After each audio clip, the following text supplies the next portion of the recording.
is considering upgrading the RAM. Describe two differences between ROM and RAM. So we've been through this question before.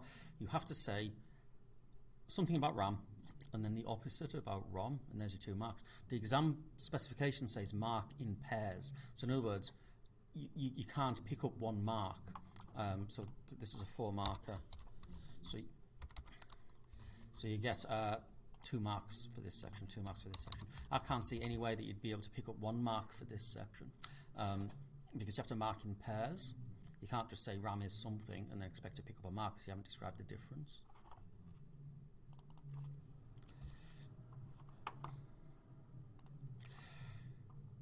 So, RAM is, what do we know about RAM? Volatile. Therefore, we just have to say the opposite about ROM. ROM is non-volatile. And you can say that however you want. You can say RAM loses the contents of its memory when it loses power, which is the same thing. And then you would say ROM maintains its contents of its of the memory when power is lost. So you're saying the opposite, as long as you're saying the opposite. Difference 2,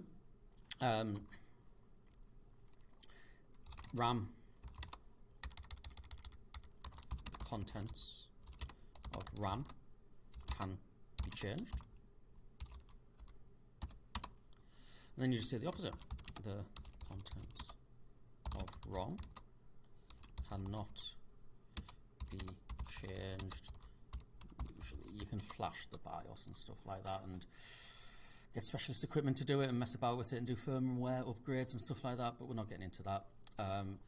In general terms, and you'll get a mark for saying ROM cannot be changed. RAM can be changed, because it is, because when you load a Word document and start typing like I am now, it's putting new content in RAM, because that's where this Word document's saved or stored. That's where this recording is stored until I press stop.